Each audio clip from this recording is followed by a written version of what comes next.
So this is the next topic and this topic is associative property and अब हम देखेंगे कि associative property कहाँ कहाँ पर एप्लीकेबल होगी एंड कहाँ पर एप्लीकेबल नहीं होगी। तो अभी तक जो हमने देखा था कम्यूटेटिव प्रॉपर्टी के अंदर उसमें ओनली 2 थिंग्स थी, बट यहाँ पर एसोसिएटिव प्रॉपर्टी के अंदर 3 थिंग्स होती हैं। तो सबसे पहले हम चेक करेंगे एसोसिएटिव प्रॉपर्टी को एडिशन के अंदर।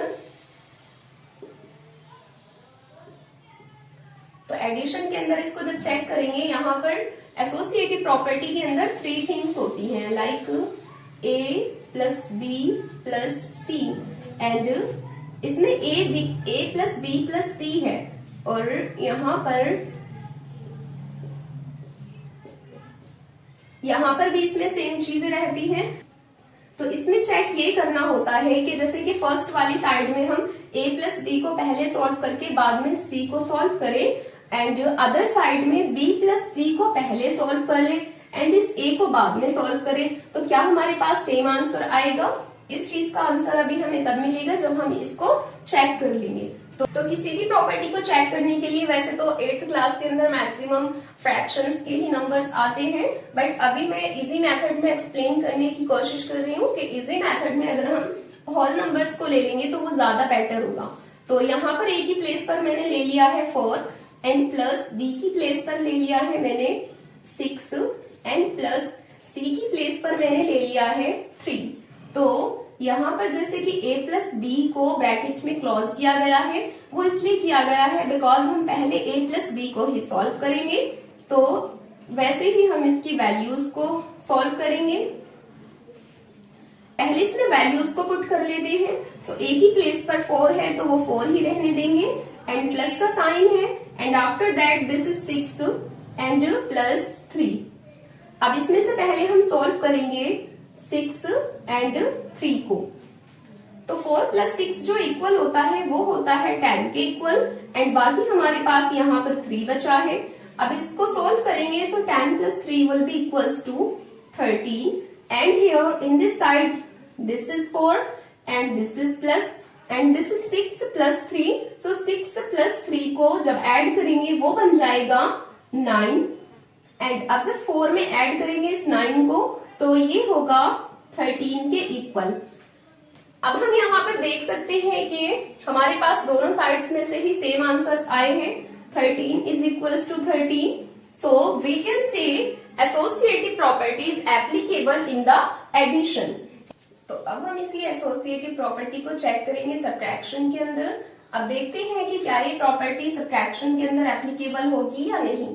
जैसे कि यहाँ पर a माइनस बी गिवन है एंड माइनस सी गिवन है, that's mean a minus B की प्लेस पर। तो पहले यहाँ पर हम वैल्यूज को पुट कर लेते हैं, जैसे कि a की प्लेस पर 6 ले लिया है मैंने एंड b की प्लेस पर है 2 एंड c की प्लेस पर लिया है मैंने 7 एंड इस साइड में हम पहले a की वैल्यू पुट करेंगे, जैसे 6 माइनस एंड b की प्लेस पर है 2 एंड c की प्लेस पर है 7 एंड इसमें जो ब्रैकेट है वो यहाँ पर है। तो पहले जिसमें हमने ब्रैकेट को यूज किया है पहले हम उस चीज को सॉल्व करेंगे। जैसे कि यहाँ पर है 6 माइनस 2, तो 6 में से जब 2 को माइनस करेंगे ये बन जाएगा हमारे पास 4 एंड माइनस का साइन है तो माइनस का साइन पुट करेंगे एंड यहाँ पर बाकी बचा है 7 एंड अब यहाँ पर है 4 माइनस 7, तो 4 में से तो 7 सब्ट्रैक्ट नहीं होगा बट 7 में से 4 सब्ट्रैक्ट हो जाएगा एंड जब 7 में से 4 सब्ट्रैक्ट होगा तो हमारे पास बचेगा 3 एंड यहाँ पर जो 3 बचा है वो माइनस का बचा है। अब इस साइड में सॉल्व करके देखते हैं कि क्या आंसर आता है।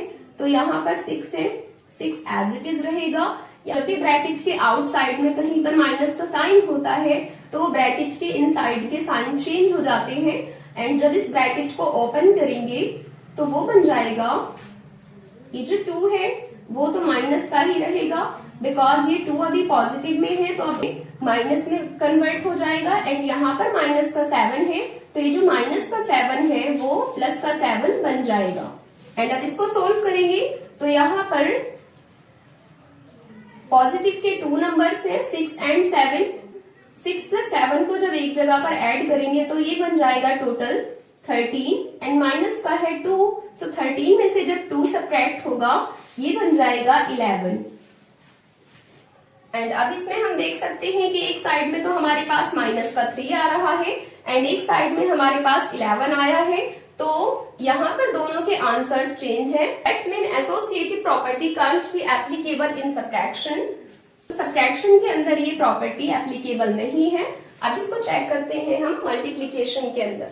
अब हम चेक करते हैं एसोसिएटिव प्रॉपर्टी को मल्टीप्लीकेशन के अंदर एंड डिवीजन के अंदर। तो मल्टीप्लीकेशन के अंदर जब हम इसको चेक करेंगे, इसको हमें इस फॉर्म में लिखना होगा a इंटू बी इंटू सी। क्या इक्वल है? क्या ये साइड इक्वल होगी इस साइड के? पहले हम इसमें a इंटू बी को सॉल्व करेंगे एंड इस साइड में पहले b इंटू सी को सॉल्व करेंगे, देन a को लास्ट में सॉल्व करेंगे। तो अब इसको देखते हैं यहाँ सॉल्व करके। जैसे कि यहाँ पर a की वैल्यू को ले लिया गया है एंड b की वैल्यू को ले लिया गया है एंड लास्ट में c की प्लेस पर 3 को ले लिया है। अब इसको सोल्व करते हैं। पहले इस ब्रैकेट को जब हम सोल्व करेंगे तो ये बन जाएगा हमारे पास 2 5 10 एंड यहाँ पर जो बाकी बचा है वो है इंटू 3। सो 10 इंटू 3 इक्वल होता है 30 के एंड यहाँ पर है 2 इंटू 5 इंटू 3। पहले इस 5 इंटू 3 को सोल्व कर लेते हैं। 5 3 15 एंड यहाँ पर ये जो 2 है वो एज इट इज कॉपी हो जाएगा एंड अब इसको सॉल्व करेंगे 15 इंटू 2 को। सो 15 2 30। सो 30 is equals to 30. So that associative property is applicable in multiplication. And now let's check into division. So division में जब हम इसको चेक करेंगे, a की प्लेस पर हम ले लेते हैं यहाँ पर 2/4 एंड b की प्लेस पर ले लेंगे 3/5 एंड c की प्लेस पर ले लेते हैं 4/7। इसको मैंने फ्रैक्शंस के फॉर्म में इसलिए लिखा है बिकॉज अगर हम यहाँ पर होल नंबर्स भी लेते तब भी वो फ्रैक्शन की फॉर्म में ही आ जाता। अब यहाँ पर जैसे कि 2/4 एंड डिवाइड बाय 3/5 है, तो इस साइड में इसको हम पहले सॉल्व करेंगे एंड अदर साइड में हम पहले b डिवाइड बाय c को सॉल्व करेंगे एंड बाद में लास्ट में उसको a को सॉल्व करेंगे। तो अब इसमें देखते हैं कि किस तरह से सोल्व होगा। दिस इज 2/4 एंड जब भी फ्रैक्शन में डिवीजन होती है तो डिवीजन का साइन चेंज करके मल्टीप्लीकेशन में कन्वर्ट कर लिया जाता है एंड जो नेक्स्ट फ्रैक्शन होती है उसका रेसिप्रोकल कर लिया जाता है। अब ये divide by 4/7 as it is रहेगा एंड अब यहाँ पर इसको सोल्व करेंगे तो 2 5 so this will be 2 5 10 and 4 3 12 and अब हमारे पास यहाँ डिवाइड बाय के आगे 4/7 बाकी बचा है, तो इसको हम यहाँ से हैंड टू हैंड इसका डिवीजन का साइन मल्टीप्लीकेशन में चेंज करके उसको हैंड टू हैंड रेसिप्रोकल करके लिख देंगे एंड आगे इसको सॉल्व करेंगे। तो यहाँ पर ये 4 एंड 10 हमारा 2 से कट हो सकता है। It will be 2 2 4 and 2 5 10। अब हम किसी भी नंबर को एक दूसरे से कट नहीं कर सकते, तो इसको डायरेक्ट मल्टीप्लाई करेंगे। 5 7 35 एंड 12 2 24 एंड अब इसकी हम अदर साइड को सॉल्व करेंगे। सो यहाँ पर है 2/4, इसको हम एज इट इज कॉपी करेंगे एंड इसमें डिवाइड बाय का साइन लगा करके पहले हम इस ब्रैकेट को सॉल्व करेंगे। सो 3/5 हमारा एज इट इज कॉपी होगा एंड इस डिवीजन के साइन को मल्टीप्लीकेशन के साइन में चेंज कर लेंगे एंड 4/7 का रेसिप्रोकल होगा 7/4। अब इसको आगे सॉल्व करेंगे। So 2/4 will be as it is here and this will be 3 7 21 and 5 4 20 and अब इसको हम आगे सॉल्व करेंगे। तो ये है हमारे पास 2/4 एंड 2 1 2 2 2 4। इस फ्रैक्शन को हम सिंपलेस्ट फॉर्म में लिखेंगे 1/2 एंड डिवाइड बाय के साइन को अगेन मल्टीप्लाई के साइन में चेंज कर लेंगे एंड 21/20 का रेसिप्रोकल होगा 20/21 एंड अब हम इसमें देख सकते हैं कि इस 2 से 20 कट हो रहा है 10 टाइम्स में एंड ये बन चुका है अभी 1। तो हमारे पास इसका आंसर आया है 10/21।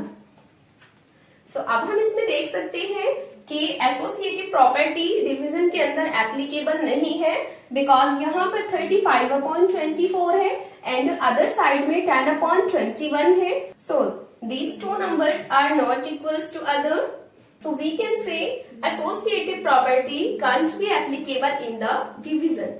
And now let's come to the next topic. तो अब हमारे पास ये एक और प्रॉपर्टी यहाँ पर बाकी बची है जो है डिस्ट्रीब्यूटिव प्रॉपर्टी। अब देखते हैं कि डिस्ट्रीब्यूटिव प्रॉपर्टी में क्या आता है। सो डिस्ट्रीब्यूटिव प्रॉपर्टी में होता क्या है, लाइक AB प्लस AC। तो डिस्ट्रीब्यूटिव प्रॉपर्टी में होता क्या है, लाइक इसमें गिवन है AB प्लस AC, इसको हम अभी एडिशन में चेक कर रहे हैं। एंड ये जो इक्वल होता है लाइक AB प्लस AC वो इक्वल होता है A bracket B plus C के। एंड अब इसको हम प्रूफ करते हैं कि किस तरह से इसके इक्वल होगा। तो जैसे कि यहाँ पर AB प्लस AC है, जो हमारा ये A है वो इन दोनों में कॉमन है, दैट्स मीन ये जो A है वो हमारा B के साथ में मल्टीप्लाई हो रहा है। एंड यहाँ पर ये जो A है वो इस C के साथ में मल्टीप्लाई हो रहा है, और बीच में है यहाँ पर प्लस का साइन।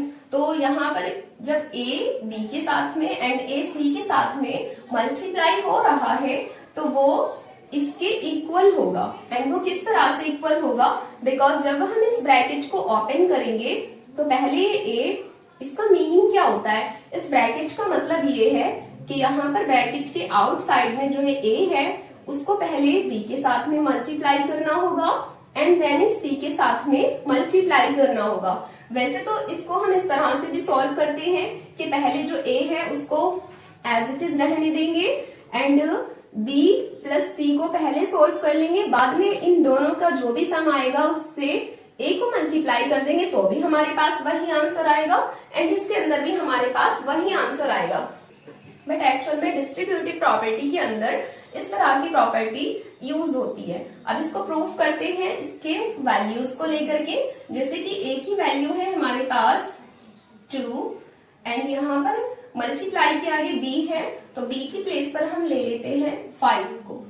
एंड जब हमने यहाँ पर A की प्लेस पर 2 को लिया है तो यहाँ पर भी A की प्लेस पर 2 को लेंगे एंड यहाँ पर ये जो 5 है वो तो B की वैल्यू है, C को कोई अदर वैल्यू देनी होगी। सो यहाँ पर C की जो वैल्यू है वो है 3। अब इसको देखते हैं, यहाँ पर हमारे पास बन चुका है A into B and this is A into C। तो यहाँ पर दोनों चीजों में एक टर्म हमारे पास ये है एंड एक टर्म हमारे पास ये है। तो इस टर्म में 2 5 को मल्टीप्लाई कर रहा है एंड इस टर्म में 2 3 के साथ में मल्टीप्लाई हो रहा है, दैट्स मीन हमारे पास यहाँ पर जो कॉमन नंबर है वो है 2। तो इस 2 को हम ले लेंगे ब्रैकेट के आउटसाइड में एंड जब ये 2 ब्रैकेट के आउटसाइड में ले लेंगे तो यहाँ पर 5 एंड यहाँ पर जो 3 है बीच में प्लस का साइन है तो उसको ब्रैकेट के इनसाइड में लिख देंगे 5 प्लस 3 एंड अब इसको सॉल्व करेंगे। सो 2 5s are 10 and this will be as it is here and this is 2 3s are 6 and here 10 plus 6 will be 16 and this is 2 5s are 10 and अब 2 को 3 के साथ में मल्टीप्लाई करेंगे so 2 3s are 6 and 10 plus 6 will be 16। तो इस तरह से डिस्ट्रीब्यूटिव प्रॉपर्टी यूज होती है तो दोनों का आंसर सेम ही आता है। बट इसमें होता क्या है कि जो लॉन्ग में एक्सपेंड करके चीजें दे रखी होती है उसको शॉर्टकट में लिखना होता है डिस्ट्रीब्यूटिव प्रॉपर्टी के अंदर। अब देखते हैं कि मैंने जो यहाँ पर ये लिखा था, अगर हम इसमें B प्लस C को पहले सॉल्व कर ले बाद में उसके सम को इस A के साथ में मल्टीप्लाई करें तो क्या हमारे पास सेम आंसर आएगा। Let's check this. तो अगर हम इसकी प्लेस पर A की प्लेस पर 2 को रखेंगे एंड 5 है B की प्लेस पर एंड C की प्लेस पर 3 है, 5 3 हो जाएगा 8 एंड ब्रैकेट के आउटसाइड में ओनली 2 है और यहाँ पर कोई भी साइन यूज नहीं हुआ है, दैट्स मीन यहाँ पर मल्टीप्लाई का साइन हाइड है। सो 8 2 हो जाएगा 16। तो इस तरह से भी हमारे पास वही आंसर आना है जो इस तरह से आना है। तो किसी भी तरह से हम इसको सॉल्व कर सकते हैं। तो अभी यहाँ पर ऑल प्रॉपर्टीज क्लियर हो चुकी है इस वीडियो के अंदर। अभी यहाँ पर कुछ बेसिक चीजें और बाकी हैं जो इस चैप्टर के अंदर यूज होंगी। तो पहले अगर उनको इंट्रोडक्शन वीडियो में समझ लेंगे तो बाद में हमें एक्सरसाइजेस को सॉल्व करने में बिल्कुल भी प्रॉब्लम क्रिएट नहीं होगी एंड आप इजीली सॉल्व कर सकते हो ऑल एक्सरसाइज को ओनली एक इंट्रोडक्शन वीडियो देख करके। जैसे कि हमने डिस्ट्रीब्यूटिव प्रॉपर्टी को इस एडिशन में चेक किया है, वैसे ही हम इसको सब्ट्रैक्शन में भी चेक करके देख सकते हैं। एंड अगर हम इस प्रॉपर्टी को सब्ट्रैक्शन में चेक करेंगे तो बस हमें सिंपली करना क्या होगा, जहां पर हमने एडिशन का साइन लिया है वहां पर हम सब्ट्रैक्शन का साइन ले लेंगे। तो ये बन जाएगा हमारे पास AB minus AC means A into B and minus A into C. And similarly वैसे ही यहाँ पर भी हम जहां पर हमने प्लस का साइन लिया था वहां पर माइनस का साइन पुट कर देंगे एंड इसमें हम वैल्यूज को पुट करके इसी तरह से चेक कर सकते हैं। इसमें कुछ भी डिफिकल्ट नहीं है, जिस तरह से हमने इसको एडिशन में किया था उसी तरह से सेम सब्ट्रैक्शन में चेक कर लेंगे। अब इस वीडियो में हमारी ऑल प्रॉपर्टीज क्लियर हो चुकी हैं। अब आते हैं फिर नेक्स्ट टॉपिक की तरफ। तो इस चैप्टर के अंदर हमें कुछ एक्सरसाइजेस गिवन होंगी जिसमें additive inverse and multiplicative inverse से रिलेटेड क्वेश्चंस पूछे जाएंगे। तो अगर हम इसको अभी समझ लेते हैं तो हमारे लिए एक्सरसाइजेस को सॉल्व करना बहुत ज्यादा इजी हो जाएगा। तो इसमें एडिटिव इनवर्स होता क्या है, मल्टीप्लिकेटिव इनवर्स होता क्या है, सबसे पहले इसमें समझते हैं कि इनवर्स का मतलब क्या होता है। तो इनवर्स का मतलब होता है उल्टा करना। इनवर्स का मतलब जब उल्टा करना होता है तो वो किस तरह का उल्टा करना होता है उसको हम एग्जाम्पल के थ्रू समझ लेते हैं।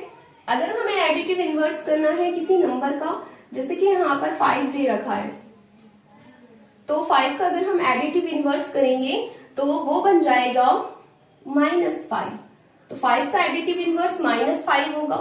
क्यों होगा वो, क्योंकि ये जो हमारा नंबर है 5 वो पॉजिटिव में है एंड अगर ये हमारा पॉजिटिव में है तो इसका एडिटिव इनवर्स -5 हो जाएगा। एंड अगर यहाँ पर हमारे पास -5 होता तो उसका एडिटिव इनवर्स जाता ओनली 5। सिमिलरली वैसे ही एक फ्रैक्शन में किया जाता है, लाइक दिस इज -2/9 एंड अगर हमें इस -2/9 का एडिटिव इनवर्स करना है तो वो बन जाएगा 2/9। एंड अगर हमारे पास यहाँ पर ये जो माइनस का 2/9 है ये अगर पॉजिटिव का 2/9 होता तो इसका एडिटिव इनवर्स हो जाता -2/9। अब है यहाँ पर नेक्स्ट टॉपिक मल्टीप्लिकेटिव इनवर्स का। एंड मल्टीप्लिकेटिव इनवर्स में भी इनवर्स किया जाएगा। जैसे कि यहाँ पर गिवन है 2/8, तो 2/8 का जब मल्टीप्लिकेटिव इनवर्स करेंगे तो वो इक्वल होगा 8/2 के। इसमें एक चीज और होती है, मल्टीप्लिकेटिव इनवर्स में प्लस माइनस से इफेक्ट नहीं पड़ता। अगर हमारी फर्स्ट फ्रैक्शन 2/8 है उसके साथ में माइनस है तो यहाँ पर 8/2 के साथ में भी माइनस होगा। एंड क्या हम इस -4 का मल्टीप्लिकेटिव इनवर्स कर सकते हैं? सो ऑफ कोर्स हम इस -4 का भी मल्टीप्लिकेटिव इनवर्स कर सकते हैं, बिकॉज यहाँ पर -4 एक होल नंबर है बट इसके साथ में 1 डिनोमिनेटर हाइड है। तो इसका अगर मल्टीप्लिकेटिव इनवर्स करेंगे तो वो बन जाएगा -1/4। एंड जैसे कि यहाँ पर ओनली 5 है तो 5 का अगर मल्टीप्लिकेटिव इनवर्स करेंगे तो वो बन जाएगा 1/5, बिकॉज यहाँ पर 5 के साथ में 1 डिनोमिनेटर हाइड है। So this was the introduction of this chapter. And अगर आपको ये वीडियो पसंद आई हो तो प्लीज वीडियो को लाइक करें एंड 8th क्लास के बाकी सॉल्यूशन को देखने के लिए इस चैनल को सब्सक्राइब करें।